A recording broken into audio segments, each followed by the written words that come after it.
হক নামক ভ্যাকসিন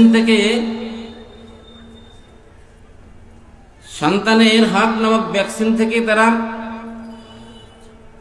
গাফেল হয়ে তারা সন্তানের হক, পিতামাতা সন্তানদেরকে সন্তানের হক থেকে তারা বঞ্চিত হওয়ার কারণে আজকে সমাজের যে নৈতিক, সামাজিক সর্বোপরি অবক্ষয়ের সম্মুখীন আজকে আমাদের কলিজার টুকরা সন্তানেরা।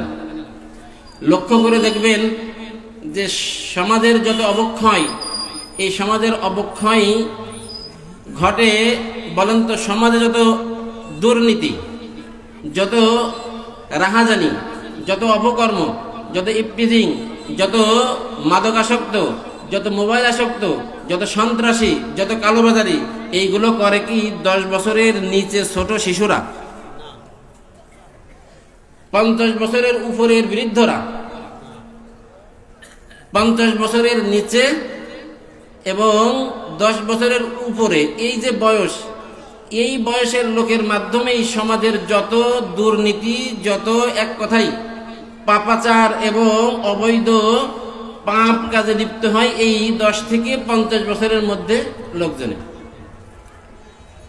তো মুসলমানের সন্তানেরা তার পিতামাতার পক্ষ থেকে যে দায়িত্ব, সেই দায়িত্ব সন্তানের প্রতি পালন না হওয়ার কারণে পিতামাতার পক্ষ থেকে পিতামাতার উপরে যে তাদের যে পাওনা হক বলা হয়, পাওনা, পিতামাতারও কিছু হক আছে, সন্তানেরও কিছু হক আছে।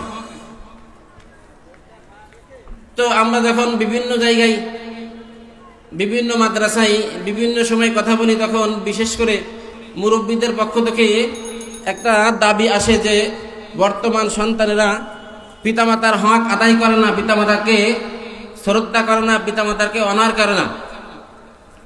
তাই পিতামাতার হক সম্পর্কে আলোচনা করার জন্য বিশেষভাবে অনুরোধ করা হয়। আমরাও জানি যে বিভিন্ন সময় আমরা যারা বয়ান শুনি, আলোচনা শুনি, পিতামাতার হক সম্পর্কে বেশিরভাগই আলোচনা করা হয়।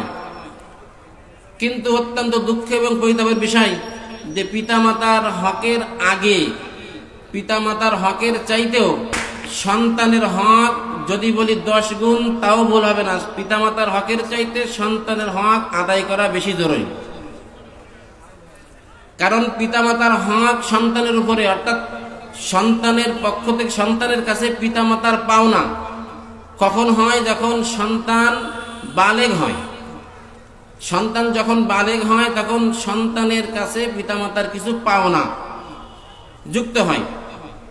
কিন্তু সন্তানের পাওনা পিতামাতার কাছে, এইটা হলো সন্তান জন্ম নেওয়ার আগে থেকেই পিতামাতার উপরে সেই সন্তানের পাওনাটা যুক্ত হয়। এখন আমরা যারা এখানে উপস্থিত আছি, আমাদের মধ্যে অনেকেই এমন আছে, আমরা আছি যে পিতামাতা থেকে প্রমোশন লাভ করে আমরা দাদা দাদি, দাদা বা নানা পর্যন্ত আমরা উপনীত হয়েছি। কিন্তু এখনো পর্যন্ত আমরা জানি না যে সন্তানের হক কি। এখন যদি আমি পিতা হয়ে, আমি মাতা হয়ে যদি সন্তানের হক আদায় না করি, তাহলে আমার সন্তানও আমার বার্ধক্যে উপনীত হওয়ার পরে আমার সন্তানও আমার হক আদায় করবে না, এটাই স্বাভাবিক। আমি আবারও বলতেছি, কোনো পিতা যদি, কোনো মাতা যদি তার সন্তানের হক আদায় না করে, সন্তানের পাওনা বুঝে না দেয়, তাহলে সন্তানও পিতামাতার হক বুঝে দেবে না, এটাই স্বাভাবিক। এজন্য আমি পিতামাতার হকের আলোচনার পূর্বেই প্রথমেই বলেছি, দায়িত্ববোধের জায়গা থেকে আমি আমার বিষয়বস্তু ঠিক করেছি যে সন্তান আজকে পিতামাতার কাছ থেকে কোন কোন অধিকার থেকে বঞ্চিত হচ্ছে। আজকে সন্তান পিতামাতার পক্ষ থেকে সন্তানের যে অধিকার পিতামাতার কাছে ছিল, সন্তানের যে পাওনা পিতামাতার কাছে ছিল, সেই পাওনা আমি বুঝিয়ে না দেওয়ার কারণে সন্তান আজকে বিপদে যাচ্ছে। দেখবেন লক্ষ্য করে যে কিছুদিন পূর্বে পর্যন্ত, আজ থেকে 10 থেকে 15 বছর আগেও কিশোর গ্যাং নামক কোনো গ্রুপ বাংলাদেশে ছিল। 15 বছর আগে তো আমি শুনি নাই, কিন্তু সম্প্রতি 10-15 বছর আগে থেকে শোনা যাচ্ছে কিশোর গ্যাং। যদিও শরিয়াতে কিশোর নামে কিশোরদের কোনো বয়স নির্ধারণ করে না, বালেগ হয়ে যাওয়ার পরেই সে যুবক, কিন্তু বাংলা ভাষায় একটা বয়সকে কিশোর বলা হয়, কিশোরী বলা হয়। এই কিশোর বয়সেই আমাদের সমাজের ছোট ছোট বাচ্চারা যারা নতুন যৌবনে পদার্পণ করেছেন, তারাই এত বেশি পাপ কাজে, এত বেশি অন্যায় কাজে যুক্ত হইতেছে, যেটা মানুষ কল্পনাও করতে পারতেছে না। এই কিশোরদেরকে আমরা আমাদের যে দায়িত্ব ছিল, এই দায়িত্ব থেকে বঞ্চিত করার কারণেই কিন্তু তারা আজ বিপদগামী। তো ঠিক এই জায়গা থেকেই আমি আমার আলোচনার বিষয়বস্তু ঠিক করেছি। তো সন্তানের হক পিতামাতার হকের পূর্বেই যেটা বলতেছিলাম, হক হলো পাওনা, হক হলো অধিকার। হক দুই ধরনের, একটা হলো হকুল্লাহ আর একটা হলো হকুল ইবাদ। বান্দার হক আর আল্লাহর হক। হক কয় প্রকার? দুই প্রকার, বান্দার হক আর আল্লাহর হক। আল্লাহ যেমন মহান, আল্লাহর মানসিকতা, আল্লাহর মাইন্ডেশনও মহান। তাই আল্লাহর হক যদি কোনো বান্দা নষ্ট করে, নষ্ট করার পরে যদি বান্দা ভুল বোঝে এবং অনুতপ্ত হয়, আল্লাহর কাছে তওবা করে, আল্লাহ সাথে সাথে সেটাকে মাফ করে দেন। বলেন সুবহানাল্লাহ। কারণ আল্লাহ তো মহান, আল্লাহ গফুরুর রহিম, আল্লাহ রহমানুর রহিম। এমনকি আল্লাহ রাসূল সাল্লাল্লাহু আলাইহি সাল্লাম বলেন যে আল্লাহ পাক রব্বুল আলামিন ওই বান্দাকেই বেশি পছন্দ করেন যে বান্দা গুনাহ করার সাথে সাথে তওবা করে, বারবার গুনাহ করে, আবার বারবার তওবা করে আল্লাহর কাছে অনুতপ্ত হয়। কিন্তু বান্দা যেহেতু ছোট, বান্দার মানসিকতাও ছোট। আল্লাহ মহান, তাই আল্লাহর মানসিকতাও মহান। তাই বান্দা অন্যায় করার পরে ক্ষমা চাইলেই ক্ষমা। কিন্তু বান্দা যেহেতু ছোট, বান্দার মানসিকতাও ছোট। এজন্য বান্দার হক বান্দা না মাফ করা পর্যন্ত আল্লাহ পাক রব্বুল আলামিন মাফ করেন না। এখানে একটু যুক্ত করি যে অনেকেই বলে যে আল্লাহ বান্দার হক মাফ করতে পারেন না। একথা ভুল। এটা আল্লাহর শানে বেয়াদবি। আল্লাহ সব কিছু করতে পারেন, ফাআলুল লিমা ইউরিদ, আল্লাহ যা ইচ্ছা তাই করতে পারেন, কিন্তু বান্দার হক আল্লাহ পাক রব্বুল আলামিন মাফ করেন না, করতে পারেন না, বিষয়টা এমন নয়। বান্দার হক আল্লাহ পাক রব্বুল আলামিন মাফ করেন না যতক্ষণ পর্যন্ত ওই বান্দা আর এক বান্দাকে মাফ করে না দেয়। বলতেছিলাম যে বান্দা হলো ছোট, তাই বান্দার মানসিকতাও ছোট। এমনকি নিজের সন্তান যদি অন্যায় করে, প্রথম দিন কোনো রকম বকাঝকা করে ছেড়ে দেয় পিতা, দ্বিতীয় দিন যদি একই অন্যায় করে, তাহলে পিতার সামনে যাওয়ার আগে সাপোর্ট নেওয়ার জন্য, সহযোগিতা নেওয়ার জন্য মায়ের আঁচলের তলে সন্তানেরা আশ্রয় নেয় কিনা? কারণ ওই সন্তানও জানে যে আমার পিতা জন্মদাতা পিতা হলেও একবার মাপ পেয়েছি, দ্বিতীয়বার আর মাপ পাওয়ার সুযোগ নাই। তাই আরেকজনের সুপারিশের জন্য, আম্মা জানের সুপারিশের জন্য আম্মার পিছনে যে পলাই। দ্বিতীয়বার অন্যায় করার কারণে যখন আম্মার পিছনে যে পালিয়েছে, তখন মায়ের দিকে তাকিয়ে পিতা সেদিনও কি করে? ক্ষমা করে দেন। কিন্তু ক্ষমা করেন ঠিকই, কিন্তু আম্মাকেও শাসিয়ে দেন যে আগে একবার অন্যায় করেছে, আমি মাফ করেছি, দ্বিতীয়বার তোমার কাছে আশ্রয় নিয়েছে, তৃতীয়বার কিন্তু আর কি হবে না, ছাড় হবে না। তো যাই হোক, বান্দা সে পিতা হলেও মাতা হলেও 1 থেকে 2 বারের বেশি কি পায় না, ক্ষমা পায় না। সেই জায়গায় যদি অপর বান্দা হয়, তাহলে তার হক যদি সে মাফ না করে, তাহলে আল্লাহ পাক রব্বুল আলামিনও সেই হক মাফ করেন না। তো বলতেছিলাম যে হক 2 প্রকার, একটা হলো আল্লাহর হক আর একটা বান্দার হক। বান্দার হকের মধ্যে অনেকগুলি হক আছে, যেমন পিতামাতার হক, প্রতিবেশীর হক, সন্তানের হক, অনেক হক আছে। তো এই হকের মধ্য থেকে আজকে আলোচনা করব সন্তানের হকের বিষয়ে। বলতেছিলাম পিতামাতার হক ততদিন পর্যন্ত, সন্তান যতদিন পর্যন্ত জীবিত থাকবে ততদিন পর্যন্ত পিতামাতার হক আদায় করা সন্তানের উপরে কর্তব্য। আমরা অনেকেই মনে করি যে পিতামাতা জীবিত থাকা অবস্থায়, মুমূর্ষু অবস্থায় নিজ হাতে তার মুমূর্ষু অবস্থায় খেদমত করেছি, পায়খানা পরিষ্কার করেছি, নিজ হাতে খাইয়ে দিয়েছি, চিকিৎসার ব্যবস্থা করেছি, পিতামাতা মারা গেছে, আমার দায়িত্ব শেষ। বিষয়টা এমন নয়। পিতামাতার হক হলো 15টি, তার মধ্যে জীবদ্দশায় হলো 8টি, আর পিতামাতা মারা যাওয়ার পরে আরো 7টি হক সন্তানের উপরে বাকি থাকে। তো যাই হোক, আমার আলোচনার বিষয়বস্তু যেহেতু পিতামাতার হক আলোচনার বিষয়বস্তু নয়, আজকে আমি আলোচনা করার ইচ্ছা করেছি যে সন্তানের হক। পিতামাতার হক যুক্ত হয় সন্তান বালেগ হওয়ার পরে সন্তানের উপরে দায়িত্ব আসে পিতামাতার হক আদায় করা। আর সন্তানের হক পিতামাতার উপরে দায়িত্ব আসে সন্তান জন্ম নেওয়ার আগে, এমনকি সন্তানের মাকে বিবাহ করার পূর্বে। কারণ একজন পিতা যখন পিতা হবে তার পূর্বেই তাকে বিবাহ বন্ধনে আবদ্ধ হতে হবে। এখন সন্তানের পিতা যখন বিবাহ বন্ধনে আবদ্ধ হবে, সে যখন বিবাহ বন্ধনে আবদ্ধ হয়ে একজন নারীকে নিজের অর্ধাঙ্গিনী হিসেবে নিজের ঘরে, নিজের বাড়িতে আনবে।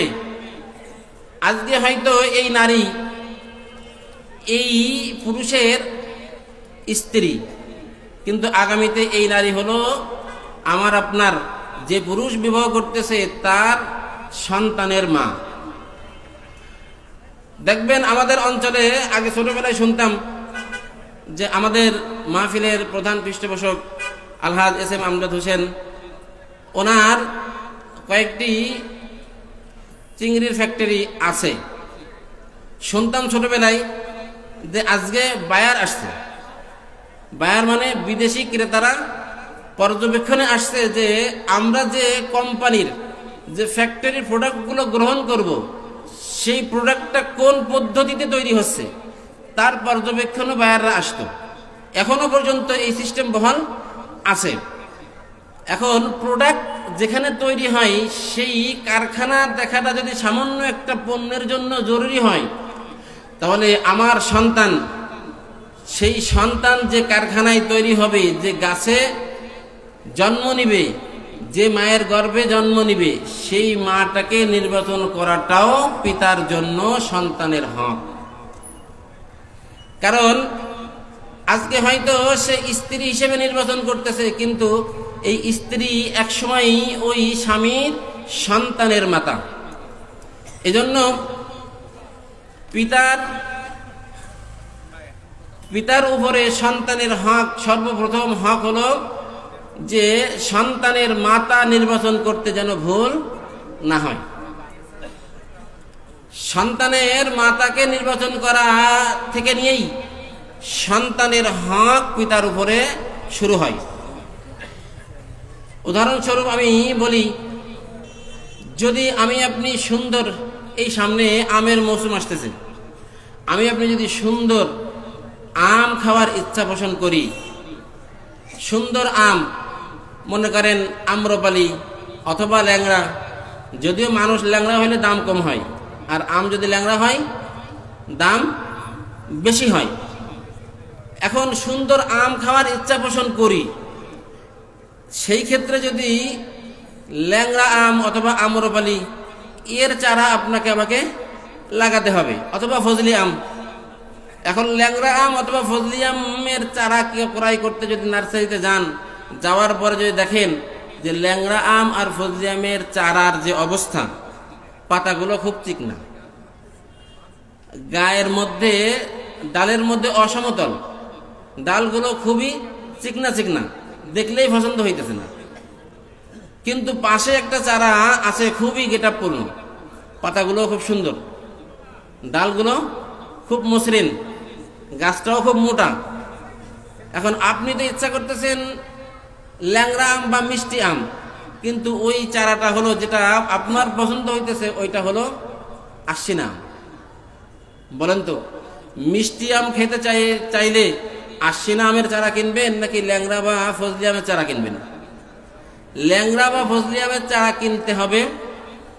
যদি সেখানে এই চারা নির্বাচনে যদি আমি আপনি ভুল করে বসি, তাহলে যত রকমেরই যত্ন করি না কেন, যত রকমেরই প্রসেসিং চালাই না কেন, ওই আশ্বিনা আম কখনোই ল্যাংড়া আর ফজলি আমের মতো মিষ্টি হবে না।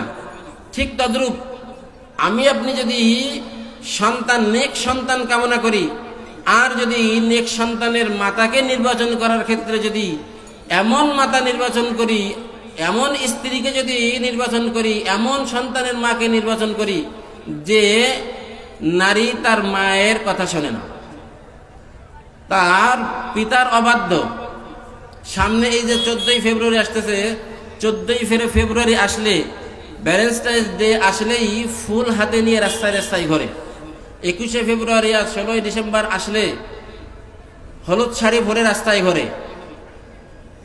পহেলা বৈশাখ আসলে ঢাক ঢোল আর তবলাওয়ালা শাড়ি পরে রাস্তায় রাস্তায় ঘরে। এমন নারীকে যদি আমি আপনি সন্তানের মাতা হিসেবে নির্বাচন করি, ওই নারীর গর্ভে যে জন্মগ্রহণ করবে এই সন্তান কি কখনো নেক সন্তান আশা করা যায়? এজন্য সন্তানের প্রথম হক হলো সন্তান জন্ম নেওয়ার পূর্বে, এমনকি পিতার বিবাহ করার পূর্বেই সন্তানের 1 নম্বর হক, সেটা হলো সন্তানের মাতাকে সুষ্ঠুভাবে নির্বাচন করা। আল্লাহ রাসূল সাল্লাল্লাহু আলাইহি ওয়াসাল্লাম বলেন, তুনকাহুল মারআতু লিআরবাইন। আরবের লোকেরা মহিলাদেরকে পছন্দ করত, বিবাহের ক্ষেত্রে পছন্দ করত 4টি গুণ দেখে। তুনকাহুল মারআতু লিআরবাইন, 4টি গুণ দেখে। একটি গুণ হলো লিমালিহা, সম্পদ দেখে, বলে হাসাবিহা, বংশমর্যাদা দেখে, বলে জামালিহা, সৌন্দর্য দেখে, বলে দীনিহা, এবং দিনদারি দেখে। আমাদের সমাজেও এখনো পর্যন্ত এই 4টে জিনিস দেখেই কি করা হয়? পাত্রী নির্বাচন করা হয়। সম্পদ দেখা হয়, বংশমর্যাদা দেখা হয়, সৌন্দর্য দেখা হয়, আর দিনদারি আছে কিনা সেটাও দেখা হয়। আল্লাহ রাসূল সাল্লাল্লাহু আলাইহি ওয়াসাল্লাম বলেন যে আরবের লোকেরা 4টি জিনিসকে মেন রেখে, 4টি জিনিসকে সামনে রেখেই পাত্রী নির্বাচন করে থাকে। এই কথা বলেই আল্লাহ রাসূল সাল্লাল্লাহু আলাইহি ওয়াসাল্লাম বলেন, ফাসফার বিযাতিদ দ্বীন, শুনে রাখো কিয়ামত পর্যন্ত আগত উম্মতিরা যে এই 4টি গুণ দেখে তোমরা বিবাহ করে থাকো ঠিকই, কিন্তু তোমাদের জন্য আমি দিক নির্দেশনা দিয়ে গেলাম, তোমরা দিনদারিকে প্রাধান্য দিবে। দিনদারিকে প্রাধান্য দিবে।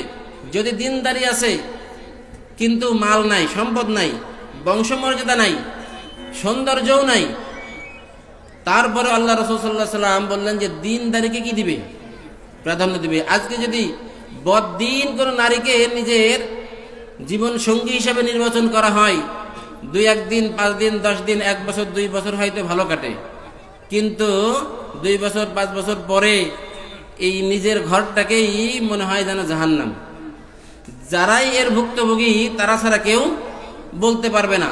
তো যাই হোক, আলোচনা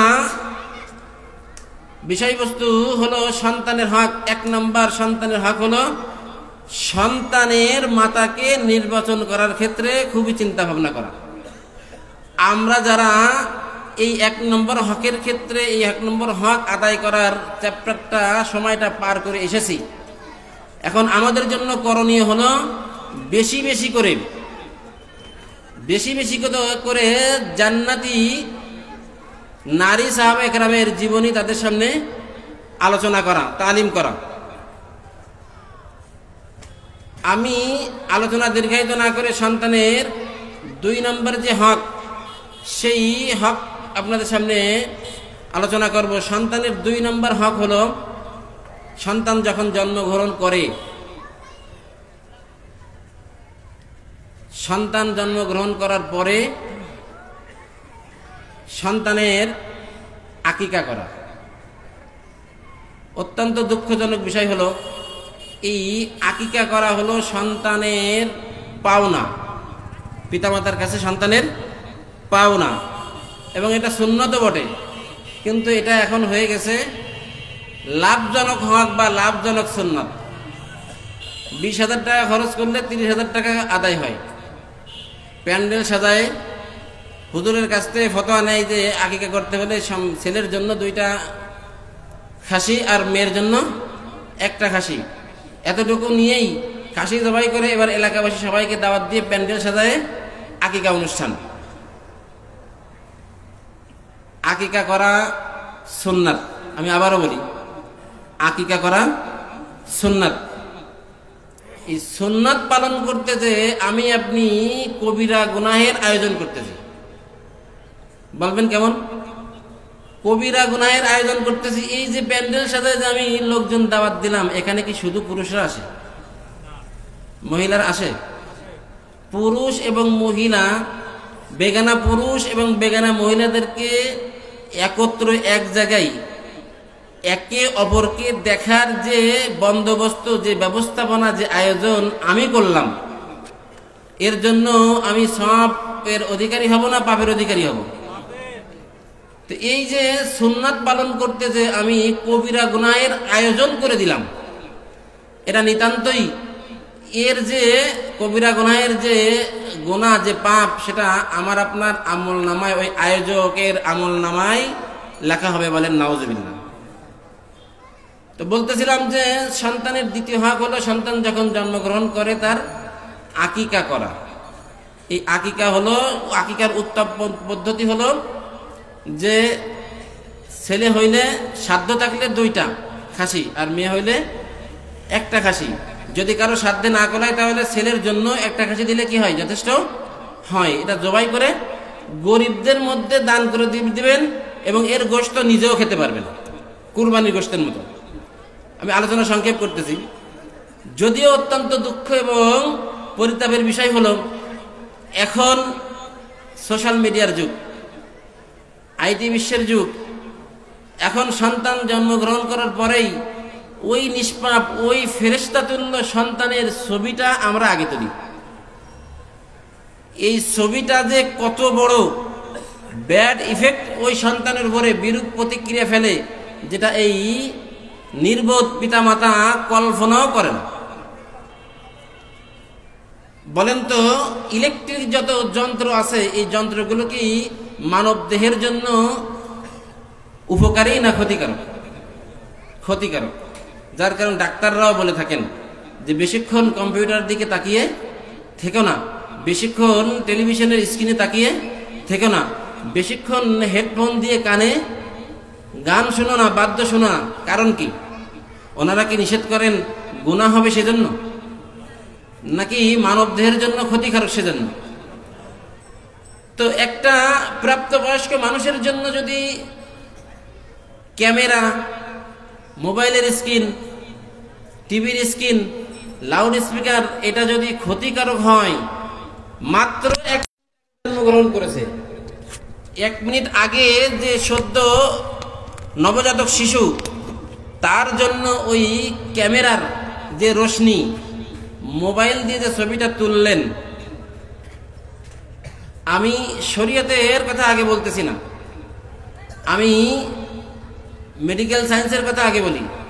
এটা কি আপনার ওই সন্তান, ফেরেশতাতুল্য সন্তানের এই যে মানব দেহ, তার শরীরের জন্য ক্ষতি হলো কি হলো না? একজন পিতা, একজন মাতা কি করে জন্মগ্রহণ করার পরপরই ওই সন্তানের ছবি তুলতে পারে? দ্বিতীয় পর্যায়ে আসেন শরীয়তের কথা। এই সন্তান দুনিয়ার মুখ দেখার সাথে সাথেই আপনার করণীয় ছিল ছেলে হলে ডান কানে আজান, বাম কানে একামত দেওয়া। আপনি সেটা না করে সাথে সাথে ছবি তুলে বিভিন্ন জায়গায় পোস্ট করে আপনি বলতেছেন যে আমি এততম পিতা হলাম, আমি ছেলের পিতা হলাম, আমি মেয়ের পিতা হলাম, সবাই আমার জন্য দোয়া করুন। সন্তানের ছবিটা তুলে, সন্তানের ছবি তুলে আপনি যে কত বড় ভুল করলেন, এটা কাল কিয়ামতের ময়দানে সন্তান যখন আপনার বিরুদ্ধে দাঁড়িয়ে যাবে তখন বুঝতে পারবেন যে আপনি নিজের কামনা বাসনা, নিজের একটু মনের আনন্দ সবাইকে শেয়ার করার জন্য কত বড় ভুল করছেন, আপনি তখনই টের পাবেন। আবার তো দেখা যায় যে সন্তানের সাথে সন্তানের মায়েরও ছবি তুলে পাঠায়। তো যাই হোক, ওদিকে যাব না। তো সন্তানের 2 নম্বর হক হলো সন্তানের আকিকা করা। 3 নম্বর হক হলো সন্তানের আকিকা করার সাথে সাথেই, যেদিনই আকিকা করবে, আকিকা শেষ হওয়ার সাথে সাথে ওই দিনই সন্তানের সুন্দর একটা নাম রাখা। আজকে তো যদিও 10 থেকে 15 বছর আগ থেকেই এই বিভিন্ন রকম অনইসলামিক নাম রাখা থেকে মানুষ একটু ফিরে এসেছে। আগে তো নাম ছিল রুজভেল্ট, রিগ্যাল, এরপরে কি ধরো নান্টু, বল্টু ইত্যাদি, পিন্টু। মুসলমানের সন্তানের নামও এমন থাকে। সেই ধরনের নাম রাখা থেকে বর্তমান পিতামাতারা অন্তত ফিরে আসছে। ফিরে আসলেও নাম রাখে, মনে করেন একটা নাম আছে ভালো নাম, ডাক নাম আরেক, তো ডাক নামেই তার পরিচিতি লাভ করে। একজনের নাম আছে মানে আব্দুর রহমান, আর ডাক নাম হলো কি বলবো, ডাক নাম মনে করেন রানা, আব্দুর রহমান রানা। এখন বলেন তো স্বাভাবিক সমাজে কোন নামটা বেশি প্রচারিত হয়? রানা। এখন যখন কোন উলামা একরামের সামনে যায় তখন বলা হয় তোমার নাম রানা কেন? ভালো নাম কেন? হুজুর আমার ভালো নাম আছে। তা ভালো নাম কি? তো আব্দুর রহমান। তো ভালো নামটা যদি আব্দুর রহমান হয় তাহলে ভালো নামটা এমন ভালো, সে যত্ন করেছে যে সুন্দর করে সাজাই গোছায় আলমারিতে রেখেছে, ওটা আর কি করা যাবে না, ব্যবহার করা যাবে না। তো যাই হোক, সুন্দর একটা নাম রাখতে হবে। আল্লাহ রাসূল সাল্লাল্লাহু আলাইহি সাল্লাম, আমি আপনাদের সামনে, আমি আগেই বলেছি, আমি কাটা কাটা ভাষায় কথা বলতেছি। আমি আমার দায়িত্ববোধ জায়গা থেকে এলাকার সন্তান হিসেবে আমার কিছু দায়িত্ব আছে, সেই দায়িত্ব পালন করতেছি। আমার পরেই আলোচনা করবেন খুবই মানে প্রসিদ্ধ এবং যাকে বলা হয় গরম বক্তা। আপনাদের মনের খোরাক উনি দিতে পারবেন। আমি শুধু আপনাদেরকে নিয়ে একটু কি করতেছি, মুযাকারা করতেছি, এলাকার সন্তান। তো উনি চলে আসছেন, প্রধান মেহমান সাতক্ষীরা থেকে, উনিও কাছাকাছি চলে আসছেন। তো আমি শুধু আপনাদেরকে নিয়ে একটু টাইম পাস করতেছি। তো সন্তানের 3 নম্বর হক, আল্লাহ রাসূল সাল্লাল্লাহু আলাইহি সাল্লাম বলেন যে মান উলিদা লাহু ওয়ালাদুন, যে ব্যক্তির কোন সন্তান জন্মগ্রহণ করবে, ফাল ইহসিন ইসমাহু, সে যেন তার সন্তানের সুন্দর একটা নাম রাখে। এই নামের প্রভাব দুনিয়ার জিন্দেগিতেও আছে, আখিরাতের জিন্দেগিতেও আছে। যদিও আমরা এই 21 শতাব্দীর ইমানদারেরাও নগদে বিশ্বাসী হয়ে গেছি। নগদে বিশ্বাসী হয়ে গেছি, দুনিয়াতে কি পাওয়া যায় সেটা আগে হিসাব করি, আখিরাতের হিসাবটা আমাদের জন্য জরুরি ছিল। ইমানদারের পরিচয় হলো যে সে না দেখেই সব বিশ্বাস করবে। যেমন আমি যদি জান্নাত জাহান্নামকে বিশ্বাস না করি, আমি ইমানদার হতে পারবো? বলেন তো, জান্নাত জাহান্নাম আমরা কেউ দেখেছি? মুহাম্মদুর রাসূলুল্লাহ সাল্লাল্লাহু আলাইহি সাল্লাম আল্লাহর প্রেরিত রসুল, আল্লাহর বান্দা এবং রসুল, এটা যদি আমরা বিশ্বাস না করি ইমানদার হতে পারবো? আল্লাহ রসুলকে আমরা দেখেছি। তো না দেখে বিশ্বাস করার নাম হলো ঈমান, আর এই বিশ্বাস যে করে তাকে বলা হয় মুমিন, ঈমানদার। কিন্তু আমরা এখন 21 শতাব্দীতে এসে আমরা নগদে বিশ্বাসী হয়ে গেছি। এজন্য দুনিয়ার যে লাভ, সুন্দর নামের দুনিয়াতে এর প্রভাব আছে।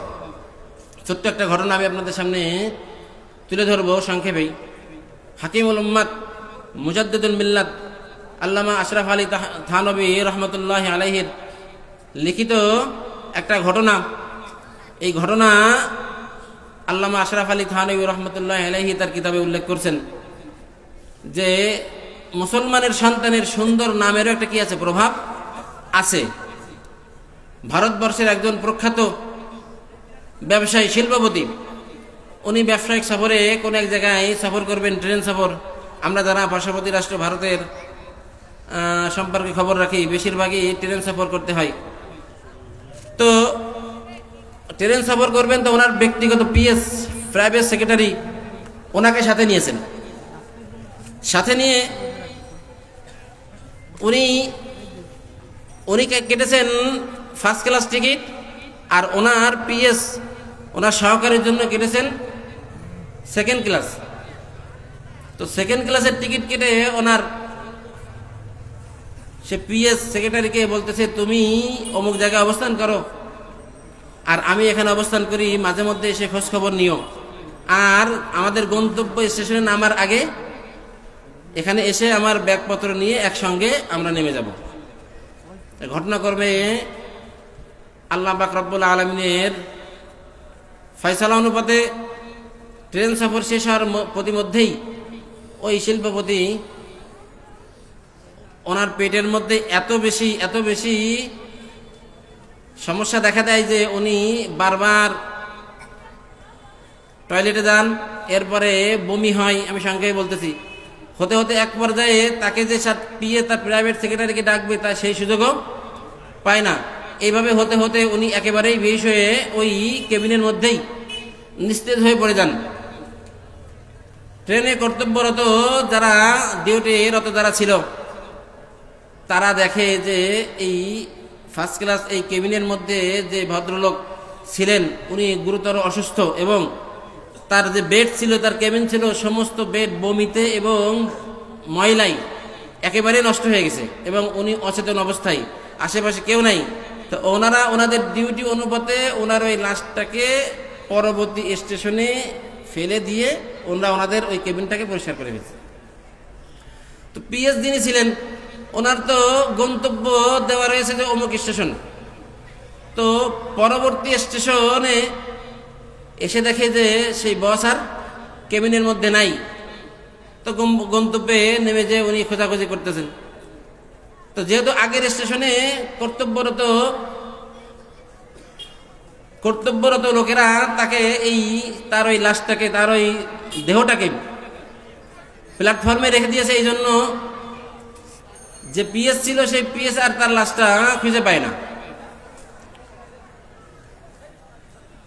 তো ওই প্ল্যাটফর্মে যত যাত্রী এসেছে গেছে, যেতে যেতে যেতে যেতে সবাই এক পর্যায়ে চলে গেছে। ওই ভদ্রলোক শিল্পপতির, তার ওই যে নিথর দেহ এখনো পর্যন্ত মৃত্যুবরণ করেন নাই, নিথর দেহ ওইভাবে পড়ে আছে। সবাই যেতে যেতে যেতে যেতে এক পর্যায়ে ওনার ওই দেহটা ওইখানে পড়ে আছে। তো প্ল্যাটফর্মের স্টেশনে যে সমস্ত পরিচ্ছন্ন কর্মী থাকে, ক্লিনার যারা থাকে, তারা সর্বশেষ দেখে সবাই চলে গেছে, কিন্তু এই লোকটা এইভাবে এখনো পড়ে আছে। তো অচেতন অবস্থায়, তারপরেও বিভিন্ন রকম গুতাগাতা দিয়ে নাড়াচাড়া করে তার কাছে শুনতে চাই যে আপনার বাড়ি কোথায়, কি নাম। তো সর্বশেষ একবার চেতনা ফিরে এসে বলে যে আমার নাম হলো আব্দুর রহমান। যখন সে শোনে যে আব্দুর রহমান, তখন ওই পরিচ্ছন্ন কর্মী ছিল হলো একজন হিন্দু ধর্মী। যখন সে শুনেছে যে নাম আব্দুর রহমান, তখন কি সে আর তার খোঁজ খবর স্বাভাবিকভাবে নিতে চাইবে? যখনই শুনেছে আব্দুর রহমান, ওই অবস্থায় ফেলে রেখে চলে গেছে। চলে যাওয়ার পরে সময় আস্তে আস্তে যত বেড়েছে, ওই ভদ্রলোকের শরীরের অবস্থা অবনতি হতে হতে এক পর্যায়ে ইন্তেকাল করেছে। যখনই ইন্তেকাল করেছেন, তখনই পরবর্তী ট্রেন যখন আসার টাইম হয়ে গেছে, তখন তো আবার স্টেশনে যাত্রীদের ভিড় হওয়ার পর ট্রেন আবার চলে গেছে। ট্রেনের থেকে যারা নামছে এলাকাবাসী, তখন ওই ভদ্রলোকের লাশ নিয়ে তখন মুসলিম এবং হিন্দুদের মধ্যে ঝগড়া শুরু হয়ে গেছে। মুসলমান ইমানদারেরা চাইতেছে যে লাশটাকে দাফন করতে, জানাজা পড়াতে, গোসল করাতে, আর হিন্দু যারা আছে তারা বলতেছে যে এলাকাটা যেহেতু হিন্দু অধ্যুষিত, তাহলে স্বাভাবিকভাবেই লোকটা হিন্দুই হবে। তো যাই হোক, এক পর্যায়ে যখন হট্টগোল, এক পর্যায়ে দাঙ্গার কাছাকাছি, তখন ওই পরিচ্ছন্ন কর্মী আস্তে আস্তে দূরে ছিল, আস্তে আস্তে সামনে এগিয়ে এসে হিন্দু ধর্মাবলম্বী যারা ছিল তাদেরকে বলতেছে যে না, তোমরা ওই লাশটাকে মুসলিমদের হাতেই ছেড়ে দাও, কারণ আমার জানা মতে কোনো হিন্দুর সন্তানের নাম কখনো কি হয় না, আব্দুর রহমান হয় না। আমি সংক্ষেপে বললাম আর কি। তো আল্লাহ পাক রব্বুল আলামিন এই একমাত্র ওই ভদ্রলোকের মুখে যদি দাড়ি থাকতো তাহলে কি এই লাশ নিয়ে মারামারি হতো? যদি গায়ে একটা পাঞ্জাবি থাকতো সুন্দর, মারামারি হতো? হতো না। তো আমাদের সমাজের মুসলমান সন্তানের পোশাকেও কি নাই, মুসলমানের পরিচয় নাই, দেহ মুসলমানের পরিচয় নাই, শেষমেশ যদি নামেও কোনো পরিচয় না থাকে তাহলে তো ওই ভদ্রলোক যেভাবে নিজের পিতামাতা হয়তো যত্ন করে আব্দুর রহমান নামটা রেখেছিলেন বিধায় দুনিয়ার জিন্দেগিতে চিতাই পোড়ার হাত থেকে সে মুক্তি পেয়েছে। যদি তার নাম ওইভাবে ইমন আর রানা হতো তাহলে বোঝার কোনো উপায় ছিল যে হিন্দু না মুসলিম? তাহলে ওই লাশটাকে সেদিনও দুনিয়ার জিন্দেগিতেও চিতাই পড়তে হতো। এই হলো দুনিয়ার জিন্দেগিতে নামের প্রভাব। আখিরাতের জিন্দেগিতেও নামের প্রভাব হলো, আল্লাহ রাসূল সাল্লাল্লাহু আলাইহি ওয়াসাল্লাম বলেন যে আল্লাহ পাক রব্বুল আলামিন তার নিজ হাতে গড়া বান্দাদের বিভিন্ন অজুহাতে জান্নাত দিতে চাইবেন, বিভিন্ন অজুহাতে জান্নাত দিতে চাইবেন। সর্বশেষ দেখবেন যে আমার বান্দির নামটা কি ছিল, নামকে কেন্দ্র করেও, নামের বদলাতেও আল্লাহ পাক রব্বুল আলামিন ওই বান্দাকে সর্বশেষ আল্লাহ পাক রব্বুল আলামিন নামের উসিলাই ওই বান্দাকে জাহান্নাম থেকে টেনে জান্নাতে দিয়ে দিবেন। বলেন সুবহানাল্লাহ। বান্দার 4 নম্বর হক হলো, সন্তানের 4 নম্বর হক হলো সন্তানকে নীতি নৈতিকতা এবং শিষ্টাচার শিক্ষা দেওয়া। এক কথায় ইসলামী শিক্ষায় শিক্ষিত করা, নীতি নৈতিকতা এবং শিষ্টাচার শিক্ষা দেওয়া। এই নীতি নৈতিকতা এবং শিষ্টাচার শিক্ষা দেওয়া থেকে আমি আমার সন্তানকে বঞ্চিত করতেছি, তার হকটাকে তাকে বুঝিয়ে দিচ্ছি না বিধায় আজকে আমার সমাজে কিশোর সন্তান, যুবক সন্তান আজকে সমাজে যত অপকর্ম, সমস্ত অপকর্মে লিপ্ত হইতেছে। সর্বশেষ এই সন্তানের পাওনা বুঝে না দেওয়ার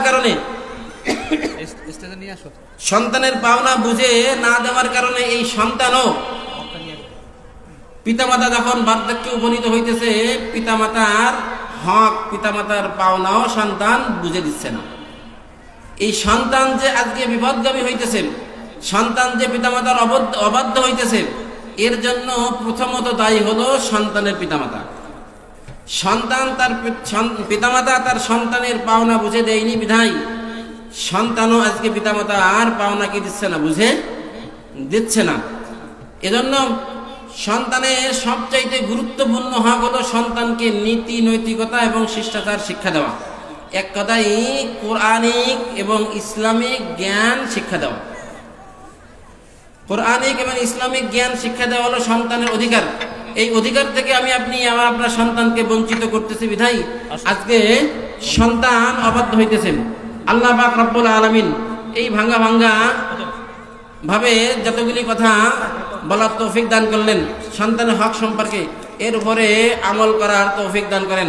আখিরু দাওয়ানা আলহামদুলিল্লাহি রাব্বিল আলামিন। আসসালামু আলাইকুম ওয়া রাহমাতুল্লাহ।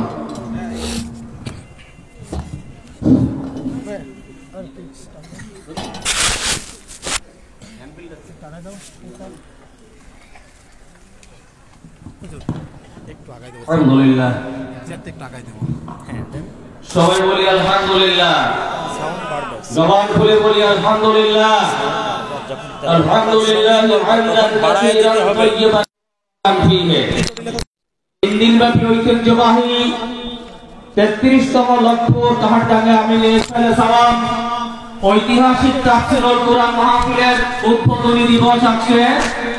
উদ্বোধনী দিবসে এতক্ষণ কথা সামনে আজকে মাহফিলের বিশেষ আলোচক হযরত মাওলানা মুফতি রবিউল ইসলাম। সম্মানিত উপস্থিতি, সম্মানিত এলাকাবাসী, এখন আমাদের সামনে আলোচনা পেশ করবেন আজকের মাহফিলের প্রধান আলোচক, অত্যন্ত স্নেহের আমার ভাতিশপুত্র, অত্র অঞ্চলের মালিকের শুকরিয়া আদায় করি। আল্লাহ পাক অত্যন্ত বলিষ্ঠ কণ্ঠ আমাদেরকে দান করেছেন, এই জন্য শুকরিয়া আদায় করি, বলি আলহামদুলিল্লাহ। এখন আমাদের সামনে মূল্যবান তাকরির পেশ করবেন বিশিষ্ট মুফাসসিরে কোরআন হযরত মাওলানা হাফেজ গাজী আলামিন, ইসলামিক আলোচক, বৈশাখী টিভি ও খতিব, দারুল মাকাম জামে মসজিদ খুলনা।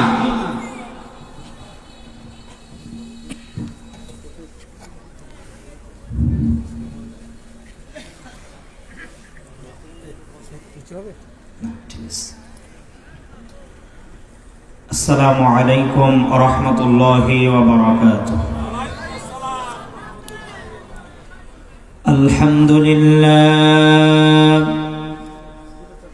আলহামদুলিল্লাহ নাহমাদুহু ওয়া নাস্তাঈনুহু ওয়া নাস্তাগফিরুহু ওয়া নাউযু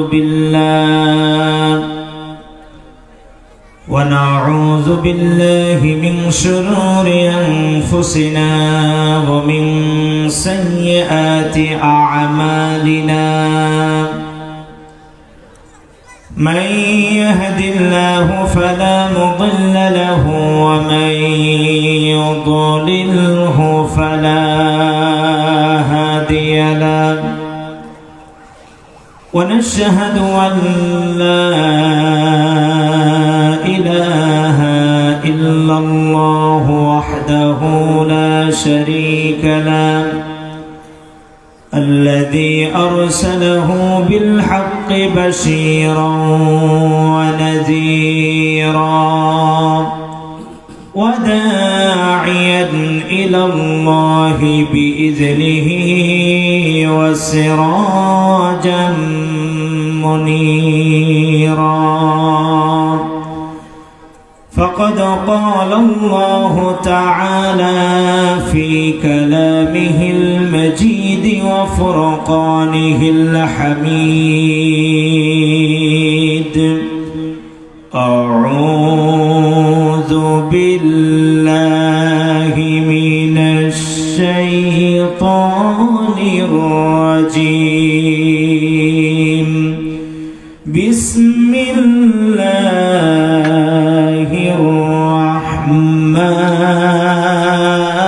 الرحمن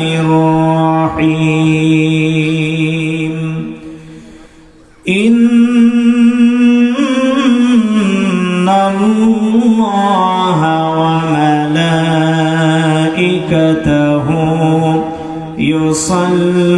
يصلون على النبي يا أيها الذين آمنوا صلوا عليه وسلموا تسليما. اللهم صل على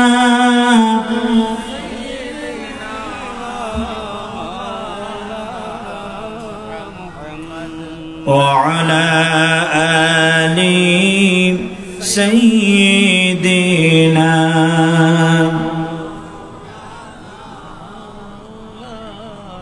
কোরআন কাঁদে আমাদের জন্য, কোরআন কাঁদে তোমাদের জন্য। আমি থাকতে কেন এ দুঃখের অরণ্য, কোরআন কাঁদে আমাদের জন্য।